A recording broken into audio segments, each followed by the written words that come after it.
Hello बच्चों, चलिए प्रश्न को पढ़ते हैं और समझते हैं। सदिशों ए सदिश हमें दिया गया है 2i cap plus 3j cap minus के कैप, और सदिश बी दिया है i cap minus 2j cap plus के कैप के परिणामी के समांतर एक ऐसा सदिश ज्ञात कीजिए जिसका परिमाण 5 इकाई है। तो प्रश्न हमने पढ़ लिया है। हम प्रश्न को के लिए पहले मुख्य अवधारणा लिखेंगे, उसके बाद फिर प्रश्न को हल भी करेंगे।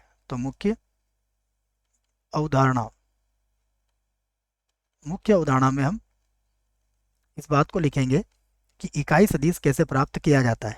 देखिए, हम जानते हैं इकाई सदिश अगर एक ही दिशा में इकाई सदिश है तो इसे हम ए कैप से व्यक्त करते हैं, और ये होता है ए का परिमाण और बटा सॉरी बच्चों, ऊपर परिमाण नहीं आएगा, नीचे आएगा, ठीक है ना। ऊपर में हटा देता हूँ। जिसकी भी दिशा में हमें इकाई सदिश ज्ञात करना होता है वह सदिश, और उसके बटे में लिखते हैं उसका परिमाण। तो उससे हमें इकाई सदिश प्राप्त हो जाता है। इकाई सदिश करने के बाद देखिए, हमें प्रश्न में 5 इकाई का परिमाण वाला सदिश पूछा गया है, तो हम इकाई सदिश निकालेंगे इसकी दिशा में और फिर 5 का उसमें गुणा कर देंगे। इसलिए आपको ये सूत्र याद होना चाहिए, ठीक है। अब चलते हैं, हमें जो जो दिया है तो यहाँ से हम प्रश्न को हल करेंगे। सबसे पहले जो दिया है उसकी बात करते हैं। तो ए सदिश बराबर दिया है 2i कैप प्लस का 3j कैप और माइनस का के कैप, और सदिश बी बराबर दिया है i कैप माइनस का 2j कैप और प्लस का के कैप, ठीक है। ये ए और बी दिए गए हैं। तो सबसे पहले हम इसका परिणामी सदिश ज्ञात कर लेंगे, ठीक है।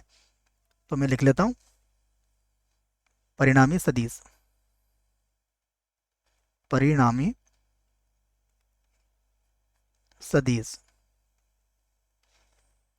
तो इसको मैं क्या मान लेता हूँ, सी मान लेता हूँ बच्चों, परिणामी सदिश। तो सी बराबर क्या हो जाएगा, ए सदिश प्लस बी सदिश।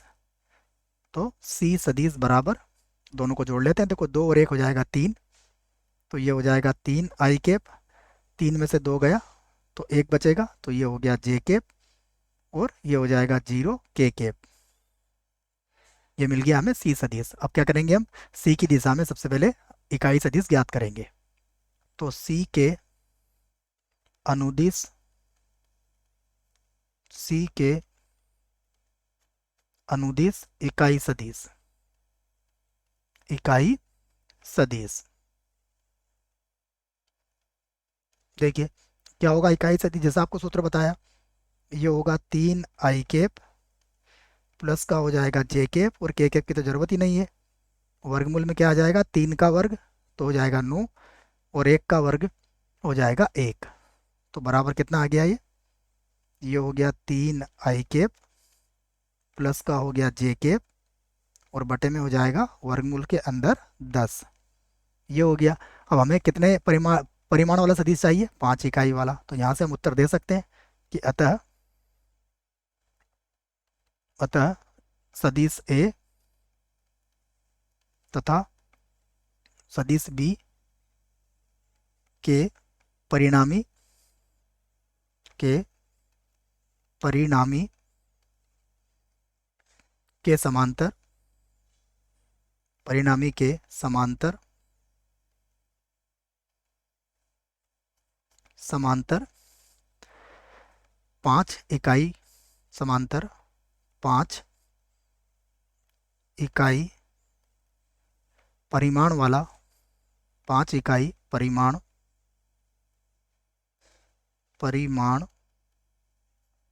वाला सदिश वाला सदिश कितना हो जाएगा, देखो इसको 5 से गुणा कर लीजिए आप। तो जब आप इसको 5 से गुणा करेंगे तो ये हो जाएगा 5 बटे में हो जाएगा वर्गमूल 10, और यहाँ पर लिख सकते हो आप 3i कैप और प्लस का हो जाएगा j कैप। चाहो तो इसको अलग अलग करके भी लिख सकते हो। ये हो जाएगा 15 बटा वर्गमूल 10 i कैप प्लस ये हो जाएगा 5 बटा वर्गमूल 10, और ये हो जाएगा j कैप। तो ये हमारे प्रश्न का उत्तर होगा। आशा करता हूँ बच्चों प्रश्न का उत्तर समझ में आया होगा। धन्यवाद।